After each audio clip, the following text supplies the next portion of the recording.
오늘의 성경 말씀은 요한복음 6장 1절에서 15절까지의 말씀입니다. 그 후에 예수께서 디베랴의 갈릴리 바다 건너편으로 가시매 큰 무리가 따르니 이는 병자들에게 행하시는 표적을 보았음이러라. 예수께서 산에 오르사 제자들과 함께 거기 앉으시니 마침 유대인의 명절인 유월절이 가까운지라. 예수께서 눈을 들어 큰 무리가 자기에게로 오는 것을 보시고 빌립에게 이르시되 우리가 어디서 떡을 사서 이 사람들을 먹이겠느냐 하시니 이렇게 말씀하시면 친히 어떻게 하실지를 아시고 빌립을 시험하고자 하심이라. 빌립이 대답하되 각 사람으로 조금씩 받게 할지라도 200데나리온의 떡이 부족하리이다. 제자 중 하나 곧 시몬 베드로의 형제 안드레가 예수께 여짜오되 여기 한 아이가 있어 보리떡 5개와 물고기 2마리를 가지고 있나이다. 그러나 그것이 이 많은 사람에게 얼마나 되겠사옵나이까. 예수께서 이르시되 이 사람들로 앉게 하라 하시니 그곳에 잔디가 많은지라. 사람들이 앉으니 수가 5,000명쯤 되더라. 예수께서 떡을 가져 축사하신 후에 앉아있는 자들에게 나눠주시고 물고기도 그렇게 그들의 원대로 주시니라. 그들이 배부른 후에 예수께서 제자들에게 이르시되 남은 조각을 거두고 버리는 것이 없게 하라 하시므로 이에 거두니 보리떡 5개로 먹고 남은 조각이 12바구니에 찼더라. 그 사람들이 예수께서 행하신 이 표적을 보고 말하되 이는 참으로 세상에 오실 그 선지자라 하더라. 그러므로 예수께서 그들이 와서 자기를 억지로 붙들어 임금으로 삼으려는 줄 아시고 다시 혼자 산으로 떠나가시니라. 아멘. 오늘은 요한복음 6장 1절에서 15절까지의 말씀을 가지고 오병이어의 기적이 주는 교훈이라는 제목으로 하나님의 은혜를 함께 나누도록 하겠습니다. 호국 현충의 달인 6월이 지나고 7월을 맞았습니다. 7월은 우리의 영육간의 재충전을 위한 휴식의 달입니다. 사실 많은 사람들이 바다로, 산으로, 호텔로 이제 휴가를 떠납니다. 그러나 이제 이달을 맞아서 또 걱정이 되는 것은 어디에서 어느 사람이 어떻게 해서 잘못됐다는 좋지 않은 소식이 계속 들려오는 것입니다. 우리는 어딜 가더라도 안전에 주의해야 되겠습니다. 안전, 영어로는 시큐리티입니다. 제가 미국에서 오래 살다 보니 미국 사람들은 제일 중시하는 것이 이 시큐리티 의식입니다. 안전의식.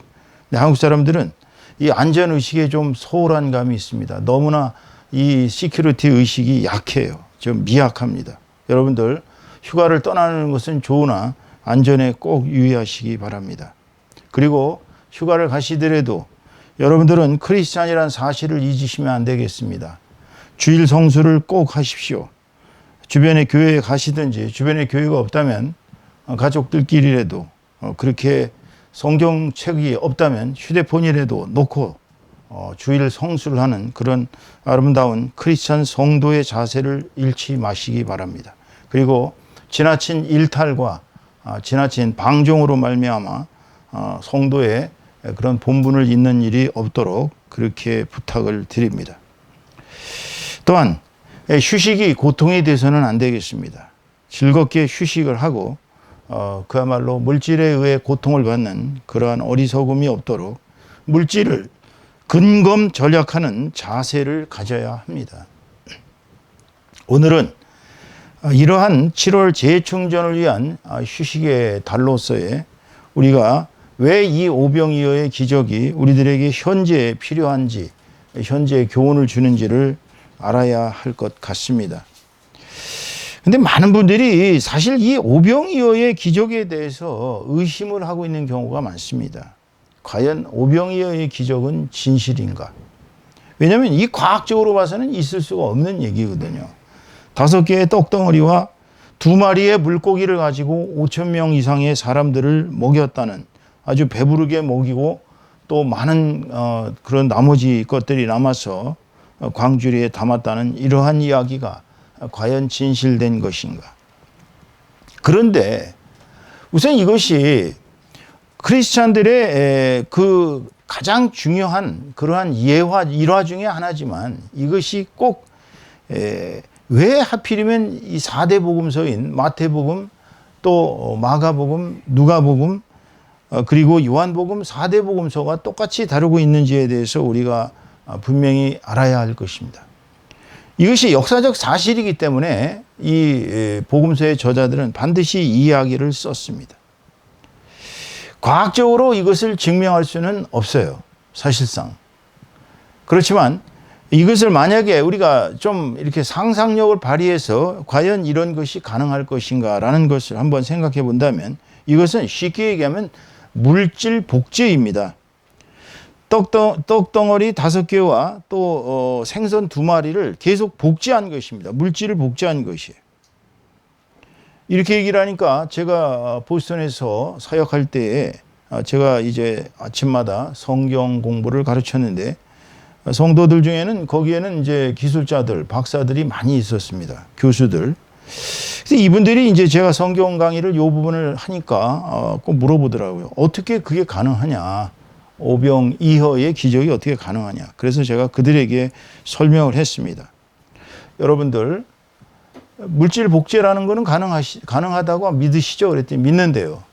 그러면 예수님께서 이것을 물질을 복제하신 건데 아무 기계도 없이 그냥 예수님의 힘으로 물질 복제한 것인데 여러분이 이걸 못 믿으시는 것은 바로 반도체 복제라는 것을 생각해 보시면 알 수 있습니다.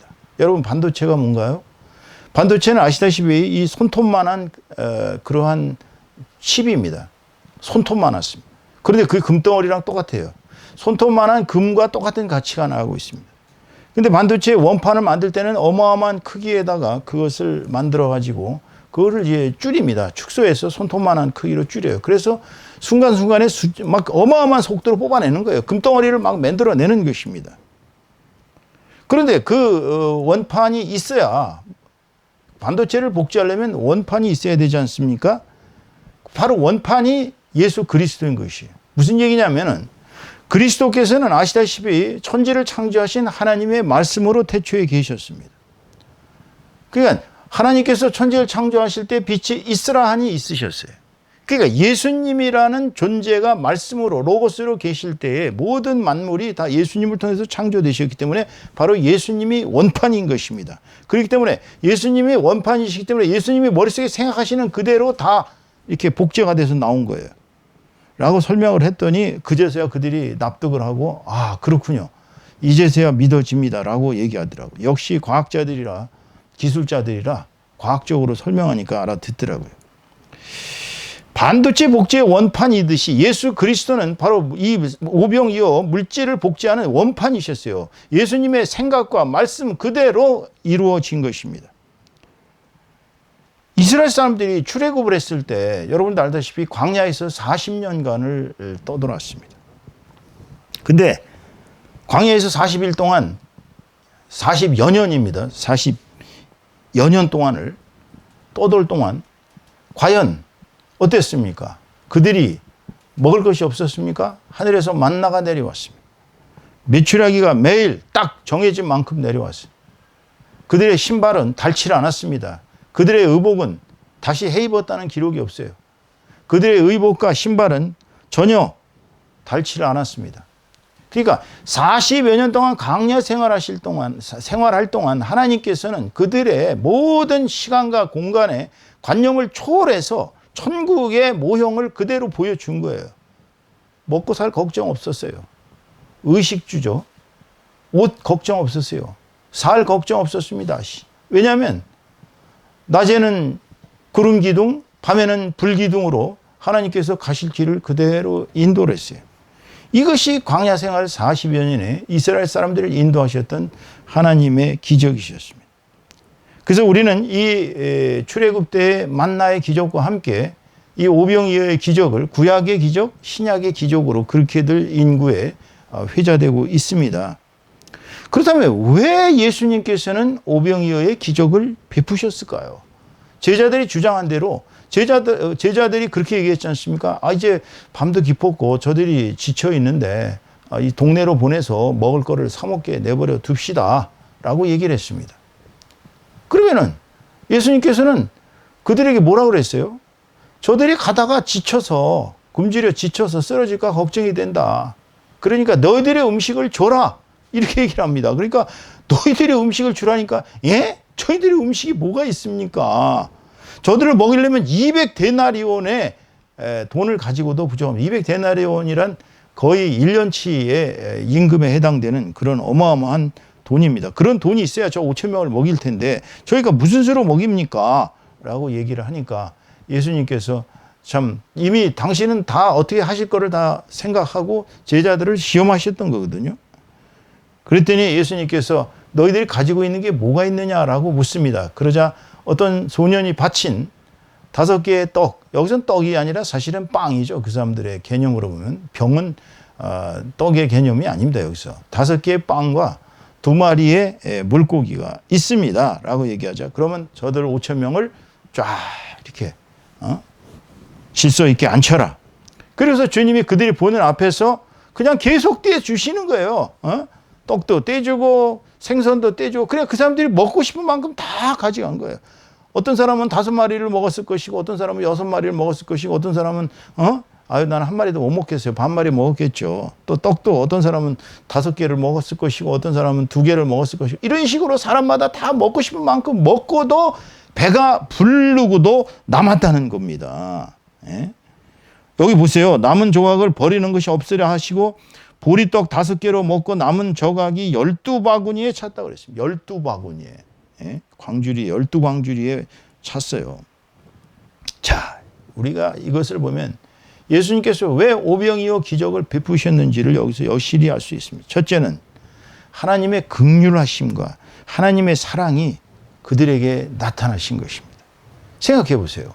만약 진짜 그들이 광야에서 가다가 먹을 것이 없어서 허기어져서 지쳐 쓰러지면 얼마나 불쌍합니까? 예수님의 말씀을 들으러 전국 방방곡지에서 유대에서만 온 게 아니거든요. 사마리아로부터 시작해서 저기 시돈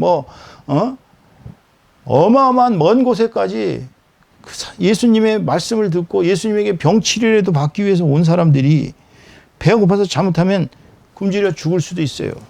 마가복음 6장 34절에 하나님께서 주님 말씀이 이렇게 나옵니다. 예수께서 나오사 큰 무리를 보시고 그 목자 없는 양 같음으로 인하여 불쌍히 여기시어 이에 여러 가지로 가르치시더라. 그들을 긍휼히 여기시는 예수님의 사랑, 하나님의 사랑이 나타나신 거예요. 그러니까 오병이어의 기적을 베푸신 것은 하나님께서 이렇게 우리 인간을 사랑하신다는 것을 보여주는 예화입니다. 예증이에요, 예증. 두 번째로 제자들과 성도들에게 하나님의 전능하심을 증거하는 것입니다. 제자들은 예수님께서 너희들이 먹을 걸 주라 그러니까 도대체 무슨 말씀을 하시느냐고 그랬어요. 그렇지만 예수님께서는 그들에게 눈으로 보여주셨습니다. 하나님이 얼마나 전능하신 분인지. 먹고 사는 문제보다 더 중요한 것은, 그러니까 우리가 물질 생활보다 더 중요한 것은 영성 생활이라는 거. 하나님의 말씀을 듣고 하나님의 말씀을 지키는 그런 영성 생활이 중요하다는 것을 증거로 가르친 것입니다. 내가 너희들에게 먹고 마시는 것에 대해서는 책임을 지마. 광야에서 우리 이스라엘 사람들이 40여 년을 먹고 마시고 옷도 신발도 하나도 헤어지지 않고 살았던 것처럼 하나님을 믿기만 하면 물질 생활은 자연히 해결된다는, 물질 생활보다는 너희들이 그러므로 영성 생활에, 하나님을 알아가는 생활에 더 치중을 하는 것을 가르치시기 위해서예요. 이것을 마태복음 6장 33절에 보면 이렇게 주님은 얘기하셨습니다. 그런즉 너희는 먼저 그의 나라와 그의 의를 구하라. 그리하면 이 모든 것을 너희에게 더하시리라. 이렇게 이야기를 하셨습니다. 하나님의 의와 하나님의 나라를 먼저 구하는 사람에게는 물질에 대한 근심 걱정을 하나님께서 덜어주시겠다는 거예요. 오병이어의 기적이 주는 교훈을 우리는 여기서 살펴볼 수가 있어요. 첫째, 우리 공동체가 먼저 작은 희생을 해야 하나님께서 기적을 일으키신다는 거예요. 예수님께서는 제자들에게 너희들이 가진 것이 뭐냐고 물어봤을 때 어떤 소년이 물고기 떡 5덩어리와 물고기 2마리를 그들에게 가져왔습니다. 작은 소년은 혼자서 그거 나 혼자 먹고 마셔도 물론 가족이 있었겠죠. 어린 소년 혼자 오지 않았겠죠. 가족끼리 먹어도 충분히 돼요. 그런데도 그것을 바쳤거든요. 희생을 먼저 조그만 희생이라도 해야 공동체가 이루어진다는 것입니다. 여러분이 그 점을 아셔야 됩니다. 교회 공동체를 위해서는 작은 희생이라도 성도들이 해야 되는 것입니다. 그 희생의 결과가 나타난 것이 바로 교회를 위한 헌신이에요. 교회를 위한 헌금이에요. 교회를 위한 봉사입니다. 만약의 경우 성도들이 전혀 헌신할 생각이 없이 그냥 하나님께서 다 알아서 해주세요. 저희는 그냥 앉아서 띵까띵까 먹고 마시고 놀고 즐길 테니까 하나님께서 다 해주세요. 그렇게 하지 않으십니다. 하나님은. 너희들이 공동체에서 먼저 희생을 해야 내가 기도를 들어주신다는 겁니다. 남을 위한 중보기도가 뭐겠어요? 남을 위한 중보기도가 바로 희생이에요. 시간의 희생, 그 귀찮은 거를 감수하고 남을 위해서 중보기도할 때에 그런 희생의 기도를 할 때 들어주시겠다는 겁니다. 그러니까 오병이어 기적이 주는 첫 번째 교훈은 바로 공동체에서 자그마한 희생이라도 있어야 하나님께서 기적을 일으키신다는 사실을 명심하시기 바랍니다. 가정도 마찬가지고 교회도 마찬가지고 학교도 마찬가지고 나라도 마찬가지입니다. 공동체 내에서 뜻을 모아 작은 희생이라도 있어야 하나님께서 역사하시는 것이지 자기네들은 아무것도 안 하고 하나님께서 다 해주세요 라고 한다고 되는 게 아니라는 얘기예요. 두 번째로 먹고 사는 문제가 중요합니다. 먹고 사는 문제 없이 우리가 어떻게 이 세상을 살아가겠어요. 그렇지만 먹고 사는 문제보다 더 중요한 것은 먼저 하나님의 나라와 그의 의를 구하는 그러한 정신 자세들을 가져야 하나님께서 우리의 생계를 책임지시겠다는 메시지를 주신 것입니다. 제가 보스턴에서 선교 생활할 때 약 10년의 세월을 선교 생활을 할 때 참 물질을 풍부하지 못하게 제가 한국에 있을 때는 그래도 큰 학원이라도 운영하고 그래도 20만 달러 이상을 그곳에 가져갔고 또 나름대로 미국에서 사느라고 열심히 살았습니다. 그런데 저희 가족 4명이 먹고 살고 또 학교를 다니고 저도 신학교를 다니고 하는데 1년에 들어간 돈이 약 8만 5천 불가량 되었습니다. 8만 5천 불이면 우리나라 돈으로 거의 1억이 넘습니다. 그런데 그 많은 돈이 10년간을 생각해 보면요. 거의 엄청난 돈이 10억 이상 돈이 들어갔던 거예요. 그러면 선교 생활이라는 게 뭐 성도들이 뭐 월급을 저한테 준 것도 아니고 그렇다고 해서 뭐 어디서 제가 구체적으로 지원을 받은 것도 없어요. 그런데도 불구하고 저는 10년의 선교 생활 동안 하나님의 기적을 무수히 체험했습니다. 정말 너무 힘들어서 울며 불며 매달리며 기도하면 어디선가 진짜 무슨 금방망이 뚝딱 하듯이 돈이 떨어지는 거예요. 돈이 나오는 거예요. 저 안 되면 뭐 홈스테이라도 누가 보내준다고 갑자기 전화가 오지 않나. 누가 또 갑자기 졸업하게 지원해 준다고 하지 않나. 하여튼 무수한 기적을 체험했습니다. 물론 가족들이 많은 고생을 했지만 그래도 하나님께서는 우리 가족들에게 제일 좋은 어딜 가더라도 제일 좋은 집을 주셨고 또 저희들이 정말 무슨 일을 하든지 간에 주님께서는 물질을 궁핍하게 굶지 않게 그렇게 10년 이상의 세월을 저희들을 길러 주셨어요. 이거는 정말 하나님의 백성으로서 하나님의 사역자로서 정말 하나님의 그 능력을 체험하고 하나님께서 얼마나 우리를 돌보고 계신가를 간증할 수 있습니다.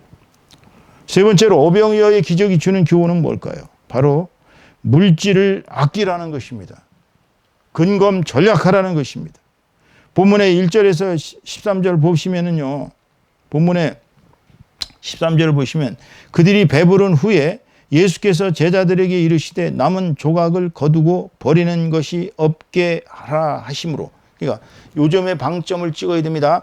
남은 조각을 거두고 버리는 것이 없게 하라 하심으로. 여러분 생각해 보세요.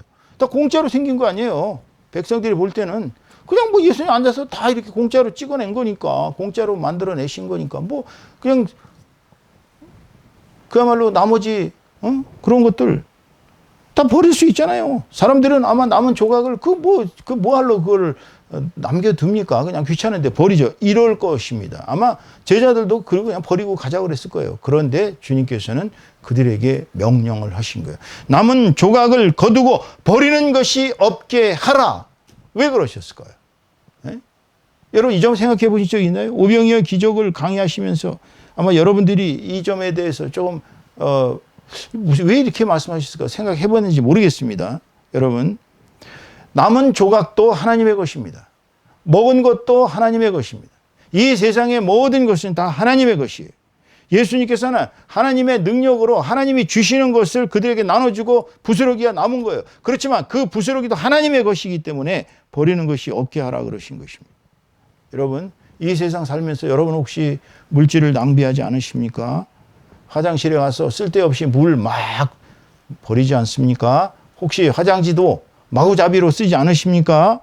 휴가철이라고 띵가당 마음대로 물질을 마구 낭비하시지 않으십니까?